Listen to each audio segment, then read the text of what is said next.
Hi guys, very quick video. I just wanted to go over a simple cue again that I feel just like by saying to folk at the classes is making quite a big difference to all the exercises really. Squats, hip thrusts, deadlifts, all right. It's basically when you're performing each movement to keep the ribs down. So what I mean by that is, like for example, if you're doing a hip thrust and you drop your hips, don't let your ribs flare out and leave them behind. So as the hips come down, let your ribs stay down as well, so bring them with you.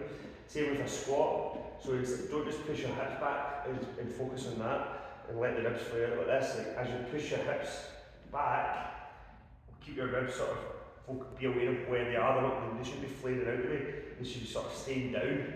And what that does is just help ensure that you're maintaining like control through the abdominal area, okay, through your pelvis.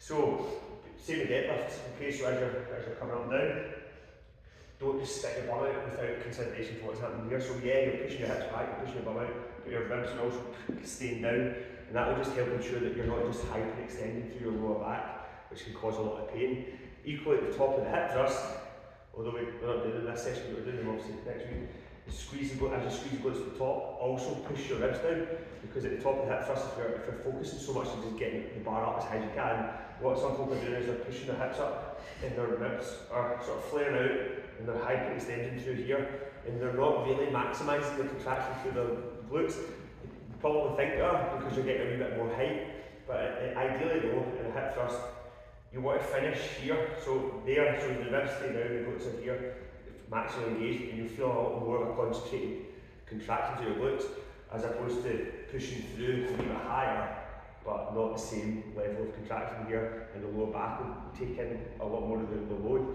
So just bear that in mind. Even with split squats, like it's not as uncommon as you might think. Folks sometimes get back pain in split squats.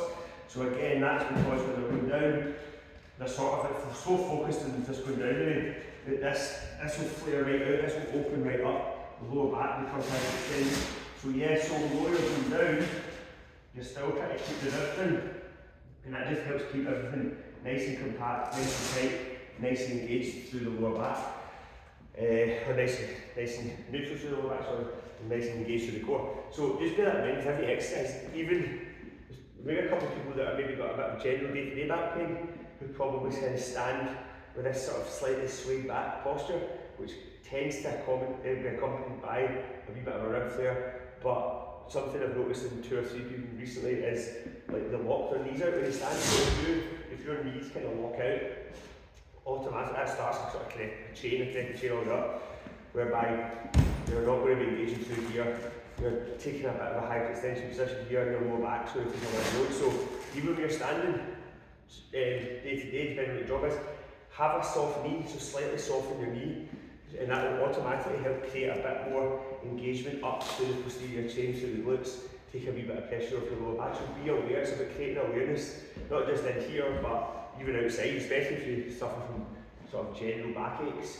A lot of it's just to do with how you're standing and making sure that the lower back isn't taking too much load, because a lot of the time, I probably say the vast majority of the time, people with lower back pain, the lower back isn't actually the problem, it's just that the pain's manifesting there, and it's usually to do with like maybe they're not getting in a position or the lower back's just doing too much work, where the glutes could be stepping in, or various other muscles, or there's not enough connection to the core, these kind of things. So think about ribs down, and I want you to really focus on it for extra sessions because it will become really useful and relevant as well when we do kettlebell swings, which we'll be back in soon. Okay, cheers guys.